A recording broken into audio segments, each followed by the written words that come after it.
it's so my mum and dad spent a lot of time. Them spent a lot of time in Australia when they were both in their 20s. So in the house growing up, we there was inevitably a kind of slight Australian, New Zealand kind of like a lot of the culture from there kind of seeped its way in. Like there was a lot of comic books from there around and stuff like that.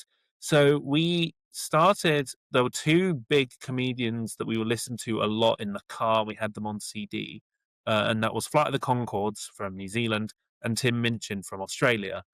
Um, so we listened to them a lot, and I think yes, Flight of the Concords, especially, was a really big kind of inspiration because I think they've come the closest to actually combining music and comedy in like a 50% balance.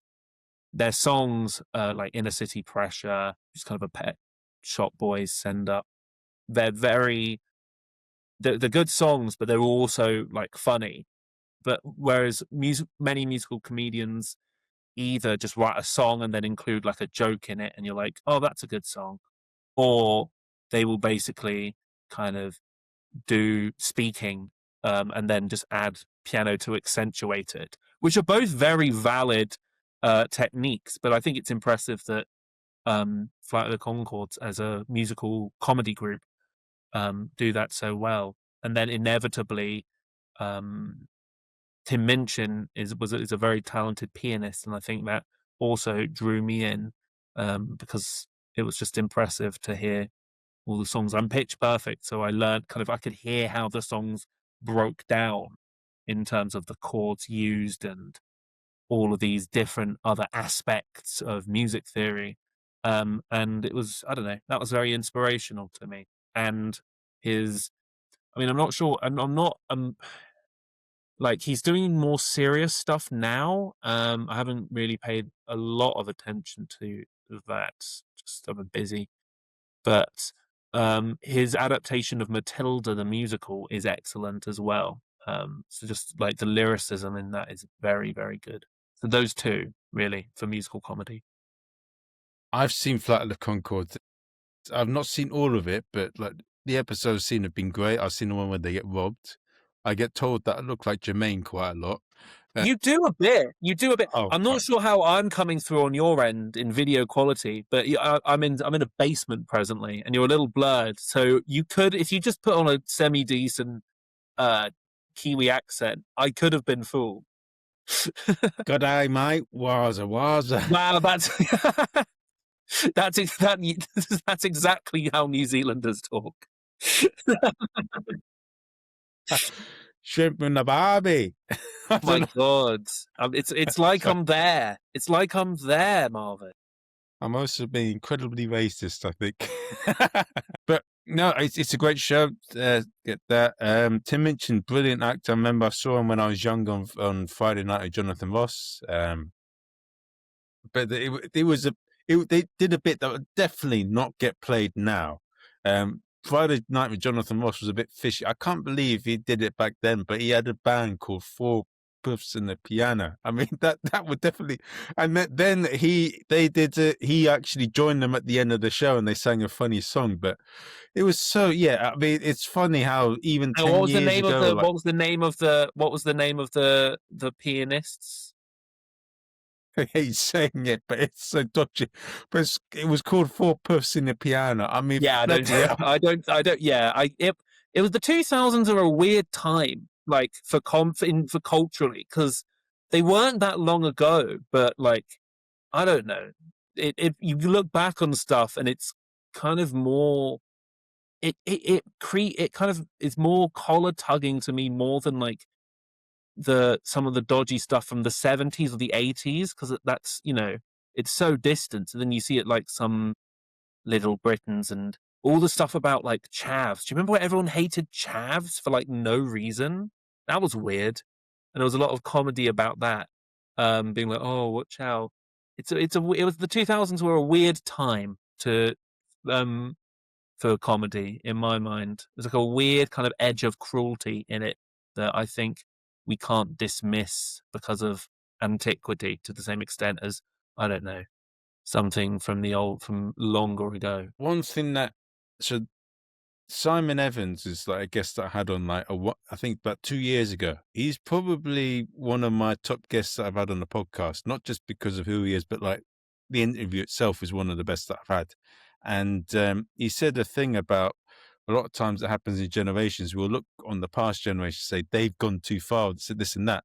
And I think growing up in those sort of times, when you look at like Bernard Manning and some of the jokes they used to have then, like my God, and like even now, like if you look at those jokes at Bernard Manning, then I mean, how could you say that that's not borderline? Because Yeah. there's no understand. There's no. It's just like sounds like someone from I don't know, someone who's got no understanding of a certain culture, just saying a joke and then getting upset that they can't a bad joke, a racist joke, and being, oh, I can't call you this word or that word. Now I'm upset. Yeah. That's the thing. I mean, that's the thing with comedy is that like it has to evolve. You know, laughing is such a basic trait. Chimps do it. Probably Neanderthals laughed. Like as human culture changes, what makes us laugh inevitably changes.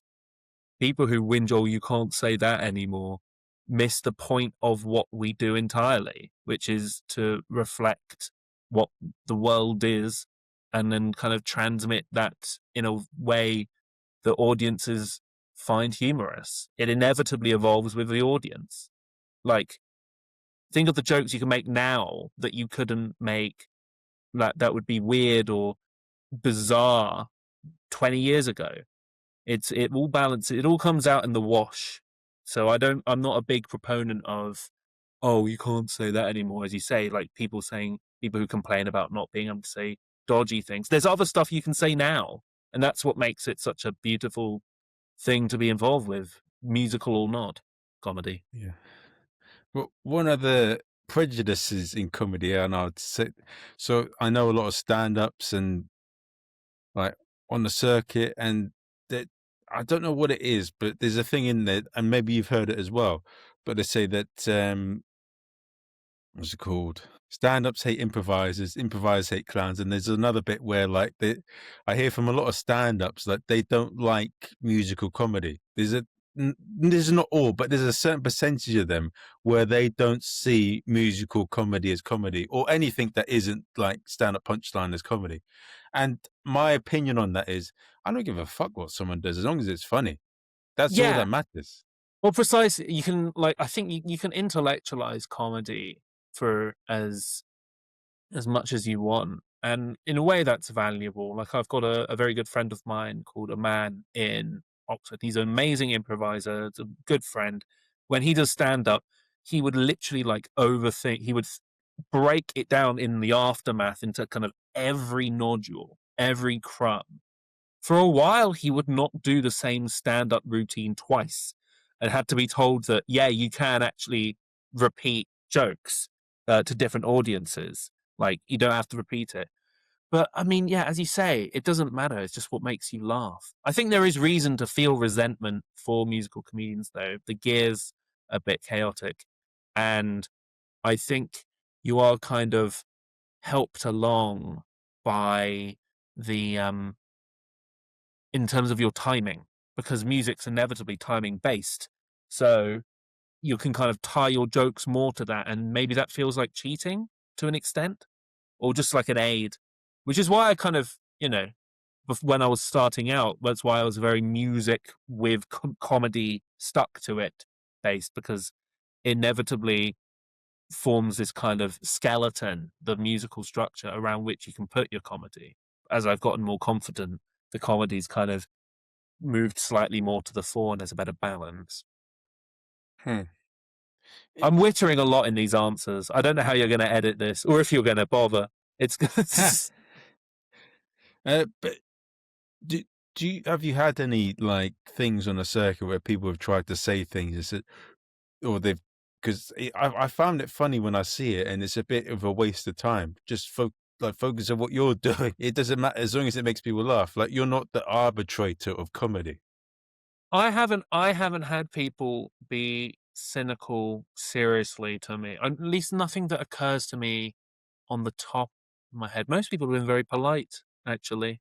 I don't know what to say. I'm a comedy. I ran a set of gigs called Live and Peculiar in Oxford, and I met a lot of lovely people for that by booking them and paying them. So maybe that's why they were more polite. Yeah, no, I don't know. Yeah. Yeah, but it is a thing, isn't it? But that's it's just something that I've come across, and whenever, so I've had I think I've been doing comedy a while, quite a while, but I think the last maybe 5-6 years, I wasted my time listening to the advice of others and letting them. I think all that matters is you work and what you do that's funny. It doesn't matter if you're like a physical comic like Vigo Venn, a musical comic, or like a gag writer. That's your and you got to hone that.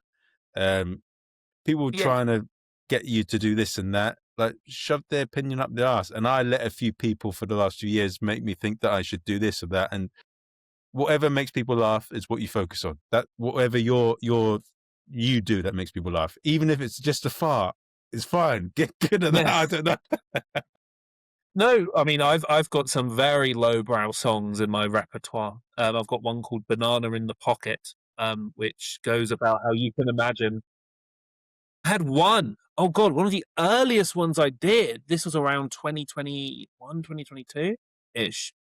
Was called "Sex on the Beach," and I stopped playing it. I I I don't enjoy playing it anymore. I don't know why, but it's very, very crude. Um, and it got a very interesting audience at the one of the Oxford Review shows I did at Edinburgh Fringe. Because if you write Oxford or Cambridge in the title, and it's like, oh, it's affiliated with the university, people will think that they're going along to see the next Stephen Fry or Rowan Atkinson, and those people who think that are in their 50s to 70s.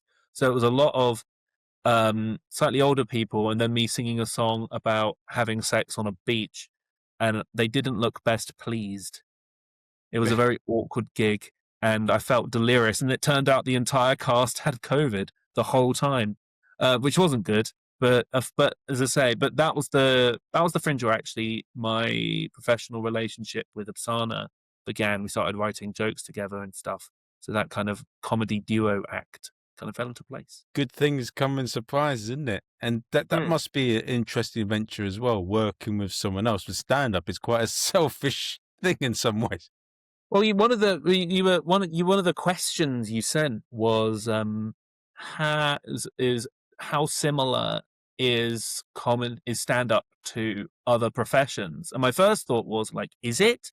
But then I thought, oh yeah, it is, because it is kind of, as you say, ego based.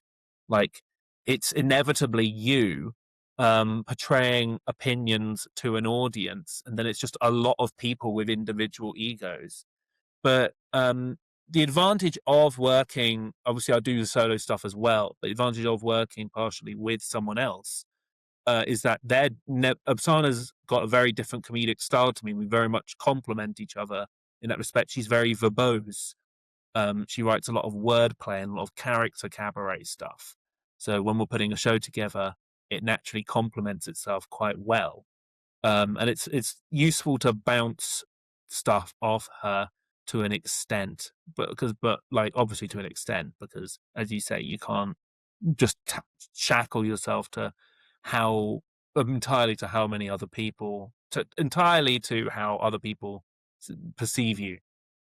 It's a balancing act, but yeah, no, it's a nice collaboration. I think we've written some good stuff. Do you feel like you're a Strictly Come Dancing dance partner with each other? Like, Yes, to an extent.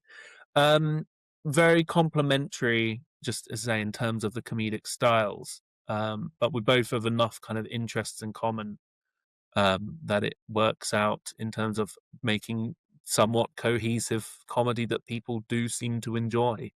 Like, there's a sketch that we do called Ratatouille, which is based on the Pixar film. It's based on an old stand-up routine. That stand-up, it's actually based on a bit I mentioned offhand in that stand-up. That stand-up I got scouted for while presenting at a brass band back in Cambridge, and it's basically it turns out that because the lady chef in that, Colette, fell in love with the guy with the rat under his hat for his cooking skills, she technically fell in love with the rat. So then it's just like a weird love triangle thing between the guy with the rat under his hat, like in the movie, and the lady chef. I have no idea how you're gonna edit this.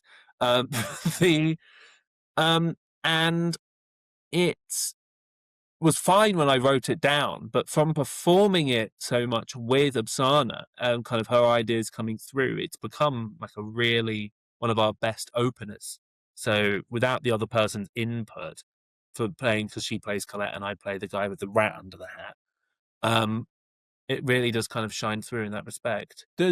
So when you storm it as a double act, what's the feeling like compared to you when you storm it as your own act? It feels quite similar. Like in a way, I like when I'm doing a solo act, I do try and kind of bounce off audience members as if they're my friends. So then just performing with a friend and then it's, well, kind of feels the same way. Like I wouldn't say they're very different. It's just kind of the target of who I'm bouncing the jokes off changes, really. But no, really, it's a straightforward answer. From my experience, it doesn't. The two really don't feel very different to one another. Like it's nice to have the variety of the solo stuff and the duo stuff in different kind of gigs. But yeah, no, it doesn't feel very different. Now, I did mention and I did do it, the question at the start. I said, like, how much of yourself is in comedy and all that. But I think through running this podcast, and I think, how many have I run now? About 300 odd or something. Yeah, something like that. And the thing that I find interesting about comedians is also a bit like Jay Saunders, who's the guest before you, and in Brazilian Jiu-Jitsu, is that it attracts every single walk of life of individual. You name it, they probably do stand-up comedy. That is what the most interesting thing about doing a podcast or stand-up comedy is, the people that do it. There's so many wild people that do it. And from looking at yourself, what would you say is something that would surprise people when they look at you? Like, are you a cage fighter? Are you a Um, I I think what consistently surprises people is kind of the fact that on different days I can be very introverted or very extroverted. Like people either see me at a comedy gig and be like, wow, he's kind of bouncing off the walls and riffing and doing bits. But then in a chiller context, people will see me and assume that I'm kind of cozy core. But I'm kind of a mix of both to an extent. I've got different hobbies. Like I do like going out. I'm also writing a book presently, based on a project that I did, a book about comedy. Um, so that's what so on evenings in, actually this weekend, I've specifically scheduled to be one long evening in, just because I've had the busy time with the gigs. Um, I'm writing a book about the history of comedy in Oxford and kind of focusing in on this weird world, which is, slightly poncy with all these university sorts, but also you've got like Rowan Atkinson and the Pythons. And I've kind of tried to break it down into these four distinctive main events in the 50s, 60s, 70s, and 80s that kind of define that era. So I've been doing a lot of research for that. And I suppose that's quite cozy cool. Like I'll just be like sat up in bed on this very laptop typing away. But I'd also like a night out and a drink. So it's I think different people get surprised that I've got these different aspects of mine to different extents. And I've been thinking of this lately because as I said, my comedy career feels like it's kind of restarted multiple times, kind of jolted back to life. Um, I sometimes end up forgetting that there's just like these extra chapters of life and like these particular years where I did this or this gig or this happened. Um, so I always forget that those parts of me are there as well when, thinking back. So I surprise myself often, really. What people would be surprised about. Yeah, I think the book is that's interesting. Yeah, that's the thing with all comics, isn't it? They think we're the life and soul of the party, that we're, I don't know, off stage, we're all over the place. We're going, what their love, or what this, or like not like that, but like you're wild, you're crazy, you're lively, you're funny all the time, and that's a thing. And even if you're a bit extroverted off stage as well, because once you're funny or entertaining, people expect that from you all the time. And comedians, we need our time to recharge. It's definitely feel that. It's just a matter of like you do like presently I've got a bit of writer's block at the moment for comedic songs. I just need this time to relax my brain a bit and get some new inspiration, really. What do you make of? There's a thing. I think this is a lie, but in a lot of social media advice, they say post every day. I followed that for the podcast because I can do that because there's long conversations, lots of bits to use. But for comedy, I don't think you can. I think you need a bit of for it to be funny, you need breaks in between. Well, as I said, like if you are the kind of comedian to put a lot of yourself on the stage, you need to recharge that. Like it can just feel exhausting to over exude yourself and put yourself up to that kind of scrutiny. So yeah, I couldn't handle doing it every day. Like I really enjoy performing. I really, really do. But I feel like I just crash, or just like if one gig went badly, it would kind of lower my energy, and then I'd probably affect the other ones immediately afterwards. So yeah, as you say, you do need that time. One of the things that seems to be going on around with social media at the moment is lazy thinking. People want to take shortcuts, not to form like their own opinions. They'll look at it's making information easy to get, but it's for creating a lot of lazy thinking where you don't form your own opinions or thoughts. Hmm. And they want to keep you stupid, not to think for yourself. But what's the bit I'm getting at now? Yeah, and comedy, I feel that as well. Like the cheap advice of saying, just gig as much as you can or do this. It's just like Well, it's just it's hustle too culture, generic. really. It's just you got to Yeah. work harder and do that. But that's not really advice. That's just saying be in it a long time and then you'll find it. That's Yeah, what it it's is. like saying, "Oh, how do you find a T-Rex skeleton? Dig a lot." It's not very helpful. There's ways of, it's such an individual thing, comedy. There's ways of making it work for you and kind of finding the rhythm that works for you. And, you'll probably have to work a little bit if you really want to get into like really up the ladder. But, it's a very personal thing, in my opinion. You can't take generic advice for something as personal as what you find funny. What's been the worst bit of advice you received? No, I'm joking. Worst bit of advice? I don't know. People telling me to give up, I guess. But that's I That's what what I've had that too, and I don't know if this is an omen. So I got two omens in life, and sounds very weird, but people with butt teeth have always given me there's two people with butt teeth that I'm quite cool and friends with, but most of the people in my life who have come up with butt teeth have given me all sorts of nonsense. I don't know what. That's an omen. But another omen is, what was the other omen? I've had people tell me to quit comedy, and then they've ended up doing it themselves. So, it's always the ones you least suspect. They're trying to swim in your wake, Marvin. You can't let them. that's so weird, though, isn't it? That someone that's told you that it ends up quitting themselves. That's so strange, no? Yeah, I mean, I suppose if you end up thinking about something that you're that invested in thinking about something, it inevitably sucks you in. Like, as a different example, like Neve, the friend I mentioned earlier, um they spent a lot of time visiting comedy gigs, not performing.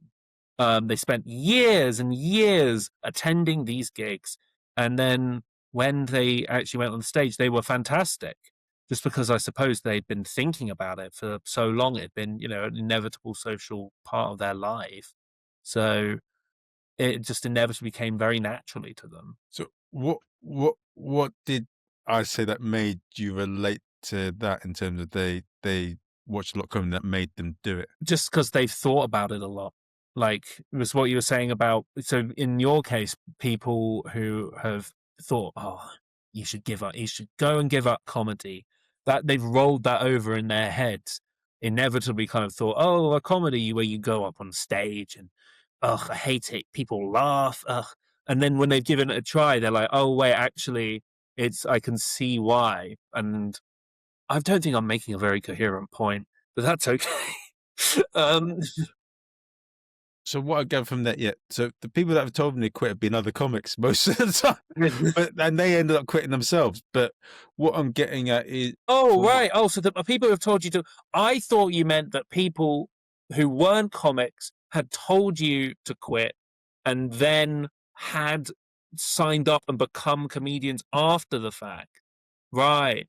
no, but I mean, Sorry, I completely ignore any philosophy that I've said in the past 10 minutes. but that was a strange thing that happened. I've had that about 4 or 5 times from other comics, and maybe only one person who said that hasn't quit. But most of the ones that have said to me to quit comedy have quit themselves, which I've always found strange thing. Maybe it's projecting. Yeah, that's what it is. I'm making it more complex than what it is. But there's a thing that I had from the episode of Dame Baptiste is one of the best episodes I've had, and probably the best episode this year. He's a character and he's been through a lot, but he said an interesting thing about a lot of the times, sometimes with comedy or with art forms, or people were bullied when they were younger or something and they didn't fit in at school. So sometimes when they're in big groups, when they're older or in comedy or that, they try and impose, I'm the cool kid now, to other people. And I felt that Yeah. was yeah, a bit what No, was sorry. going on there. Yeah, I mean, I wasn't physically bullied. I had a tough time socializing as um as a kid, and as I say, I very much used comedy as a vice. And when I was doing that sperm song for sex ed, I very much enjoyed doing that. Was a very kind of good way in. But now it's just a matter of, yeah, I suppose it is just kind of, as I say, it is all kind of very egotistical. I just don't. Yeah, to an extent. Yeah. We all have an ego to do it, though.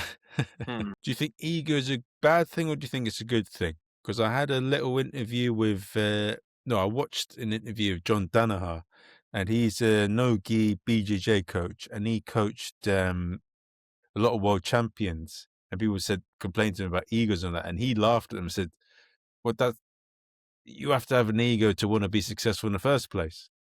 Yeah, it's as I say, it's really it's a balance, which is an unsatisfying answer. You need that drive, but you also do, like, it's inevitably, you know, you don't do stand up really in a void. There's so many other people there, and it's kind of and how you interact with them is inevitably going to be a way in which your kind of career path is going to be defined, and which people you ally yourself with, and I don't know, which demographics you decide to unfairly do comedic material about, or anything like that. That's going to define your journey. So, and that's inevitably, I mean, there's a mix of ego, but also to be successful, you do have to kind of, not be an asshole at the same time. There's a right way to go about doing things, and there's the wrong way to go about doing things. It's about perhaps channeling your ego in the right way. Yeah, it's about using what you got and making it interesting, really. Now, with a lot of the comedy world, would you say it has a lot of characters in it? Like Yeah, yeah, it's got. I mean, what do you mean? Just like kind of quirky people and like interesting people. Yeah, it's very. I mean, yeah, like in I'm saying mainly familiar with that in Oxford, but there's all kinds of strange folks there. Like, um, Nate Kitch. Do you know Nate Kitch? He's a Mm. slightly conversational type comedian. I worked with him a lot when he was kind of doing a lot of. I'm not sure how many gigs he does still in Oxford, but he's does. I was there for a few of them, and he's quite an unusual character. He's a nice guy, um, but he's got this inevitable style and way of go about him. Uh, and then obviously Jamie Michaela is very much a character. Yeah, I mean, like as I say, you kind of present a part of yourself, part of your ego on the stage, and that ends up being part of your characterization. So I think it's very easy to almost kind of become a character through your stand up. It's like what is it? What the fuck do they call it? Flanderizing. You know, flanderizing. Um, it's where in The Simpsons, Ned Flanders started out as this very like stereotypically nice neighbor who happened to be Christian, and then over time he just became like the one they gave all the Christian jokes to. He became like hyper Christian in The Simpsons, and and that part of that kind of his character kind of got honed down into this one point. And I think inevitably with stand up, we're all kind of on the path to flanderization to a different extent when we pick on things that audiences like and focus in on them more. So one part of the book that I'm doing is I'm doing a bit about, you know, the Rowan Atkinson schoolmaster sketch, the one where he's got the register. He's Not reading off quite, the but make name. it very simple. Huh? I haven't. But give us a very He's essentially reading off a series of very odd names. Like he's like plectrum. He's like doing a register at school. And he's like orifice, plectrum, under manager, and he's over pronouncing the names, and the audience is loving it. And one bit in the book that I'm doing at the moment is charting how the list of names has changed over time, over when he first performed it in the late '70s to the present day, and like how this kind of one man sketch, almost stand up routine, how it's changed in terms of the number of insults that are in it, the diction in it, and there is again this kind of flanderization that wherein it starts off as just funny normal names, but then devolves into swear words. He just is like, is a boy on the register called Fuck or Quick One, and he just it's all kind of in that same trajectory. If we keep going at things that audiences seem to like about our characters, we all kind of become more and more focused, become more and more of a quirky presence over time. does doing stand up shape you outside as well?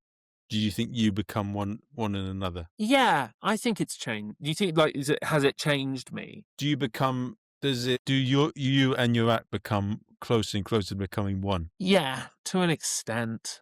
Like as I say, I the way I try and socialize on stage is inevitably quite similar to the way I socialize like in real life. So I'd say that yeah, like we probably are getting more and more close to each other as I transition from very kind of hiding behind the piano to a more back and forth with the audience to an extent. Okay. And we all got different layers of ourselves, and the most interesting thing about comics is who they are outside of it.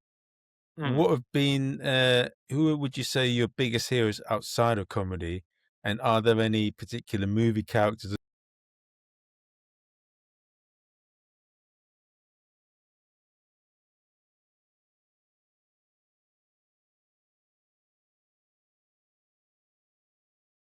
Obviously, like quite a boring answer, but the Beatles have been a massive inspiration on me and my comedy to an extent. Just this way that they musically experiment. Like I was saying earlier, I don't want to be like boom, boom, boom, boom, boom, boom, boom. I do try and put in some funky chords, a little bit of like there's one of the songs that I do is basically Tomorrow Never Knows. Or is it? Yeah, Tomorrow Never Knows. Um, just the kind of way they could command a stage because like the Beatles were inspired by Spike Milligan as much as the Monty Python crew were. They were very much in their early days just absorbed into the British variety act circuit.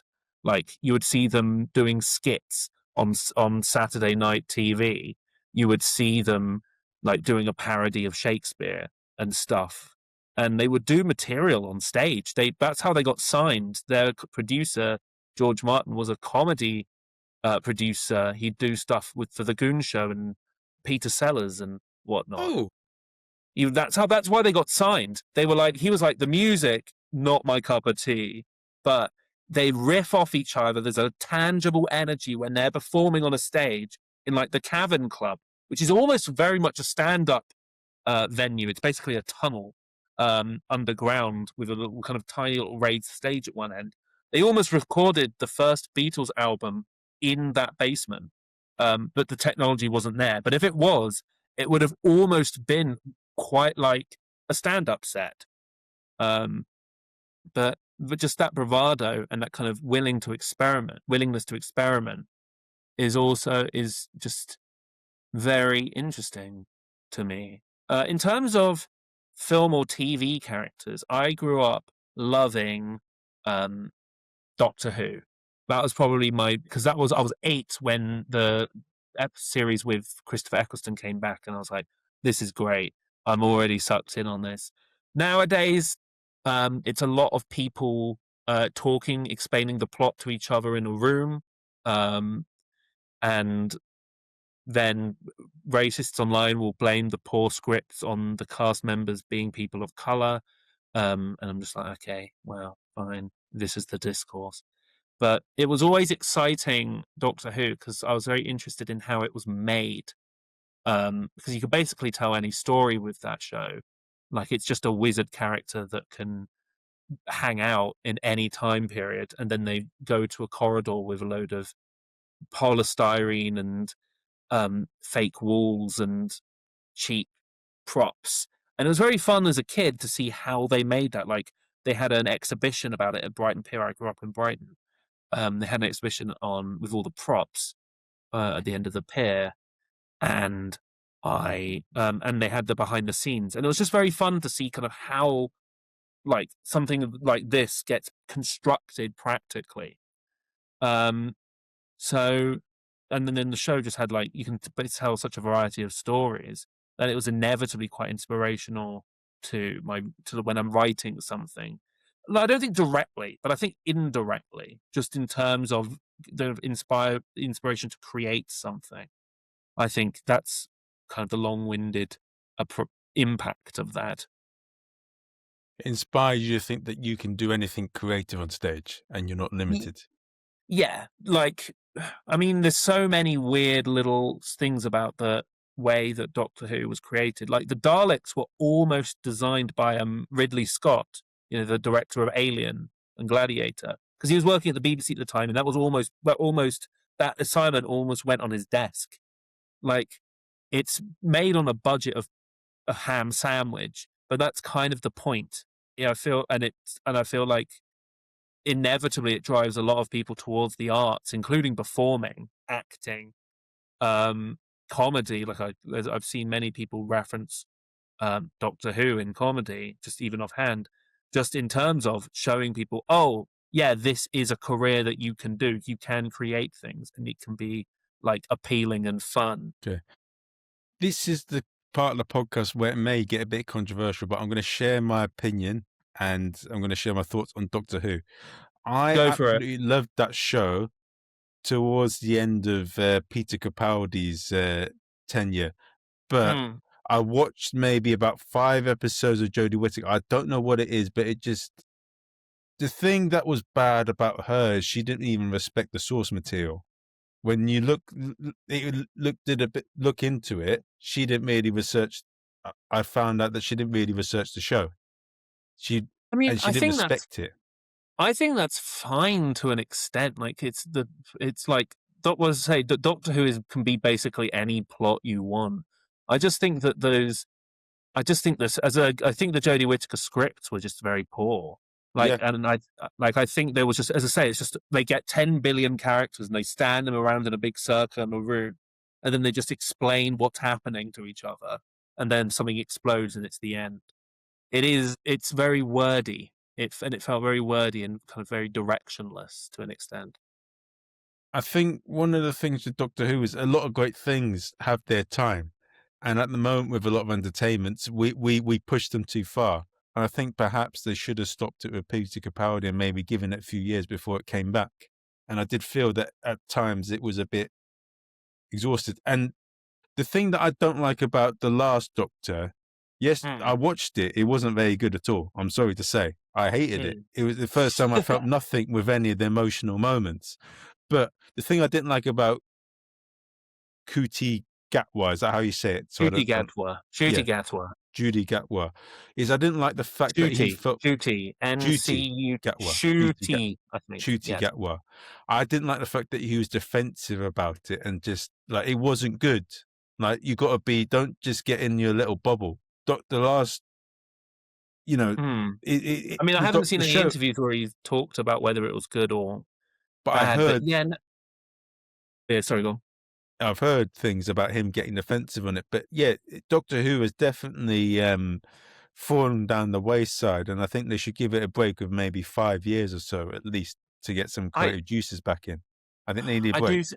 I think it needs to. I think it does need a bit of a break. I think it's well, they like it's the showrunners have been the same like 3 60-odd-year-old men for the past 20 years. It needs completely new blood to get that kind of creative spark back. It needs to get back to like inspiring. That's basically that's the function of Doctor Who, is inspire kids to go into the arts, in my opinion.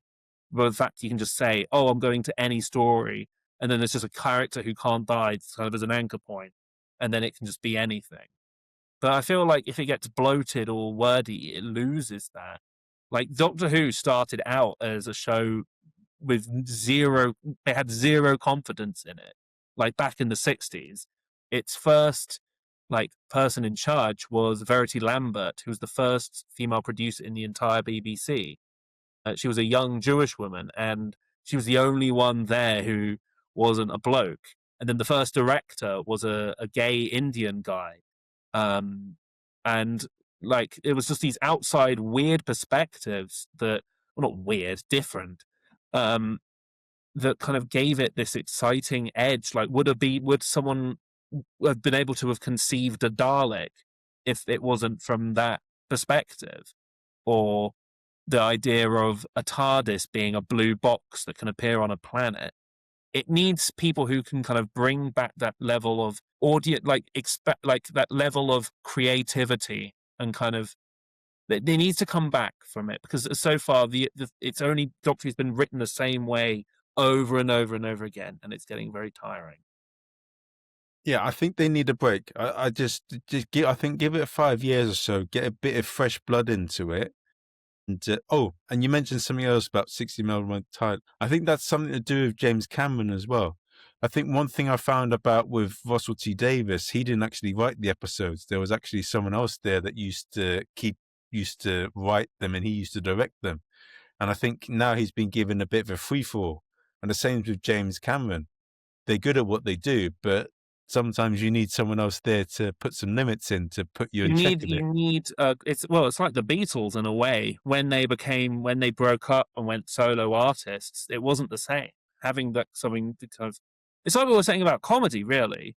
Like it's all you can, some people will give bad advice, but that's what it's important. Like in a double act, it's very important. Like, and you've got people that you can bounce off ideas off of, and see how they develop. That can be so valuable. And I think that's why I say I work well with Osana. That's what made Doctor Who back in the day, before Russell T Davies was so proven, like that. And it's like, as you say, with James Cameron, like sometimes you do like ego can sap into your ability to be relatable. So be it to a stand-up audience or to people sitting in front of their TVs. So it all wraps around as a very satisfying bookend, Marvin. No, the point with both of them is fucking hell. They've done a lot for society in terms of impact on society and creativity. Like the Beatles, amazing what they did, and Doctor Who, so creative.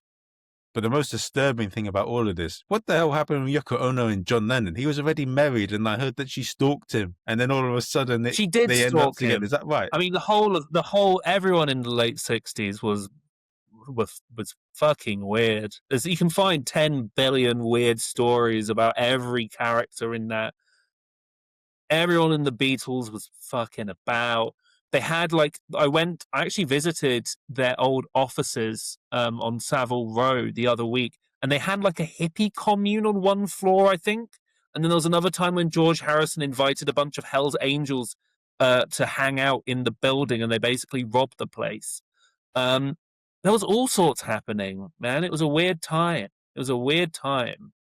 And then it, but that's kind of what makes the art interesting, you know. If from a historical perspective, they were all shits, but in a way that makes it more interesting to dissect, kind of from an art history perspective at a later date. It's interesting the Beatles as well. I heard that John Lennon used to be the tough guy that used to defend everyone, because I watched a little bit of a series on it, like someone was trying to bully them, and he stood up for them. And I hear the story about they used to practice 15 hours a day in Berlin, and I find that very interesting because I'm sure in that time the people in Berlin didn't know English, so for them to do well in that, bloody hell. Yeah, no, it was Hamburg. They went over Yeah. there as a 5-piece band: John, Paul, and George, and then two other guys called Stu and Pete. And they would play like 15 hours a day in basements as well. Like these little kind of variety show gigs that were also like strip acts and prostitution and all of that. And they would take uppers the whole time and drink constantly. And they went on stage and were originally stuck behind their instruments, like da da da da da. And then I think one of the early venue runners was like, make show, make show. And so they started doing like material on stage. Like John Lennon would wear different costumes. They would moon the audience. They would start telling jokes to each other. They'd get into fights. The audience would be eating it up because in certain dialects of German, Beetle sounds like Petal, which means tiny penis. So yeah, here come the funny Beatles, yeah. And then so you'd be like, oh, come on to see the show. They're playing really loud rock music. So you go down into this dodgy club with all of these cabaret dancers and prostitutes about, all these kind of sex workers. And then they'd just be like, oh, here comes the little penises. And they come on stage and do rock covers and then get into fights. And you'll be like, this is the most entertaining thing I've ever seen. But they wouldn't show much emotions, though. I heard that the German audiences, even when they're belly laughing, for a lot of comedians I know there, it's difficult to see. Yeah, I mean, I'm sure look. I think there's a tape. There's a tape that exists called "The I'm About to Sneeze." So no, it's gone. We might come back. No, I'm not. It's gone. There's a tape called the Star Club tapes, which is a recording from '62, where they'd gotten Ringo at this point, but they'd gone back to the clubs in Hamburg. And you can hear on the tape John Lennon shouting abuse at the crowds for not reacting. So yes, in short, it's a universal experience, I think, immobile German crowds. Yeah, that's so brilliant, man. What was the bit I want to get at? No, there's a bit that.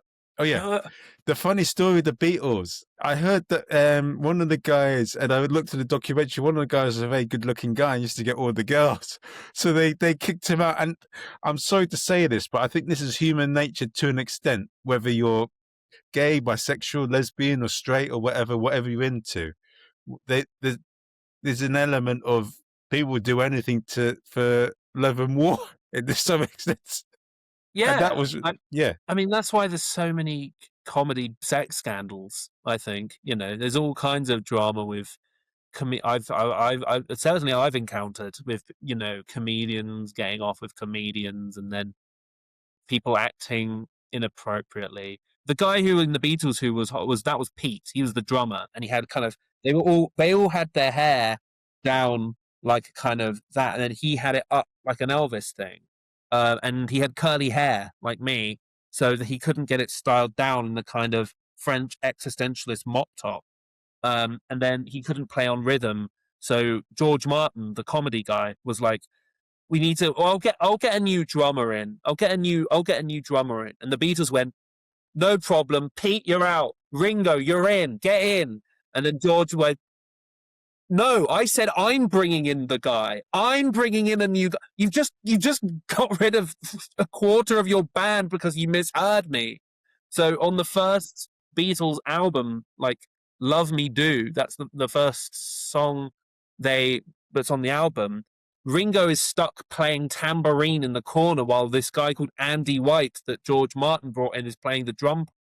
So in the first Beatles album, Ringo is not the only drummer because the Beatles misheard what George Martin was saying and then kicked out Pete Best. Oh, okay, that's brilliant as well.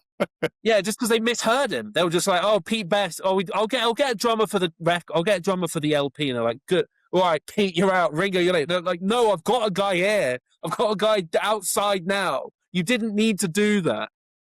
Yeah, I mean, but I bet they were more than happy to get rid of him because he got all the girls, didn't they? Yeah, yeah, yeah. There's one thing that I've heard about it. Have you heard of Cliff Nesteroff? Maybe I've never heard of this. So Cliff Nesteroff wrote a book about the beginning of stand-up comedy in New York. I've been trying to get him on, but he's not come on yet, and I've not read the book yet. But that was someone suggested it. And Earl Oaken told me that with the UK comedy circuit, a lot of it came from folk singers, and Billy Connolly was a folk singer. Yeah, he started out, and then it was actually it was an old Oxford theatre person called Michael Rudman who saw Billy Connolly in a show in a musical in '73. It was called like something Wet Foot. My One Big Wet Foot. I might be I'm misremembering that horribly. But he wrote. They brought him along, Billy Connolly, after this is when he was starting to go into comedy, after he'd been a folk singer for years. And then Michael Rudman said, it's crap, but it's good crap. And Billy Connolly wrote this on a giant banner in 2-foot tall letters and put it outside the theatre, and the rest of the run sold out. And that's how his career began. That's how he got from being a folk singer to being like a big comedian, was with this guy's quote. That's just, yeah, I know that's not really relevant to what you were saying. I just enjoy that story. Sorry. No, it is interesting because Billy Connolly is. No, I think a lot of people would disagree with me on this, but he is one of the top 3 greatest comics to have come out of the UK. Oh, for sure, for sure. Like, as I say, the way he can command an audience is it's the reason why he's the big yen. Yeah, he's incredible. And Glaswegian people are bloody funny bastards. I'm sorry, I shouldn't have said that. they are. Those I really want to find an Edinburgh saying, but there was a comedian called Tattoo Dave, and he told me this really well-known Scottish joke, and you've probably heard of this before, but he says, you have more fun in a Glasgow funeral than an Edinburgh wedding. I have heard of that, and I mean, Edinburgh wedding probably involves walking up a lot of flights of stairs and going up a lot of hills, so I imagine that's inevitably a dampener for any fun. Fair enough. Yeah, we've been to the Fringe.